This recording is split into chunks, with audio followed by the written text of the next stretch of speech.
Hi, this is Taya Freestead, and today I'm going to walk you through strategies for taking a functional threshold power test, or FTP test.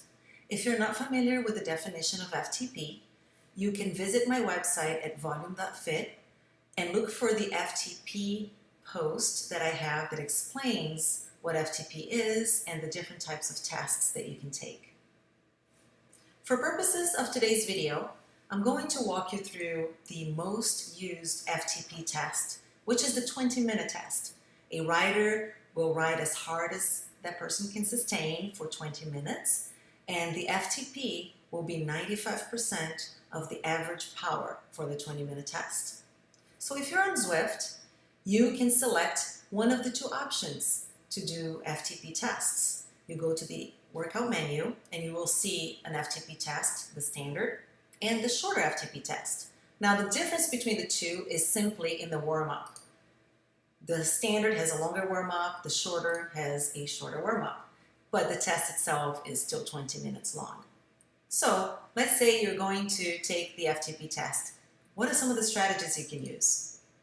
The first strategy might be the stair-step strategy, which is you would start at, let's say, 200 watts in this example in the blue line, and increase the power every 4 or 5 minutes for the duration of the test. In this example, from 200 to 205, to 209, 214, 218, and at the end of the 20 minutes, you would look at the average power. In this example here, 211, 95% of that number is 200, which is the FTP number. The other approach is the gradual increase.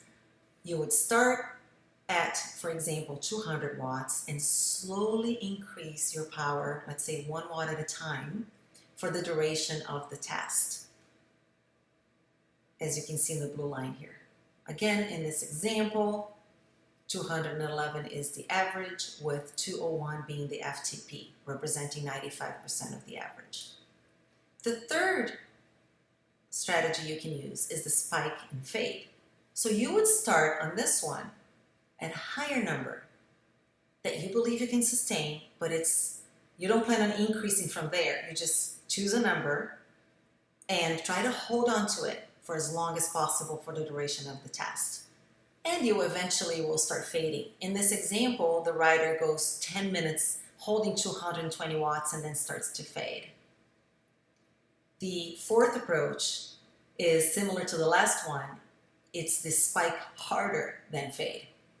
So in this one, the rider goes as hard as possible and starts to fade. You can see how this one might be very tricky, because if you go too hard, you might fade quickly and your number might end up being too low at the end, and your average might be lower than your FTP might be. So it might not be reflective of your FTP.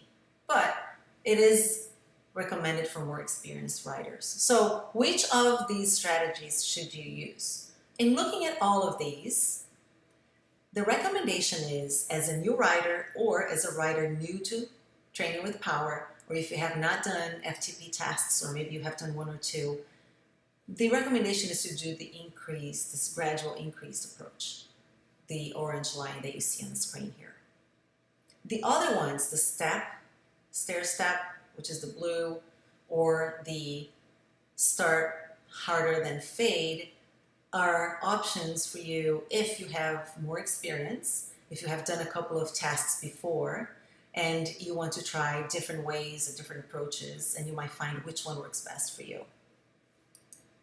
I hope this is helpful. Thank you for watching, and talk to you soon.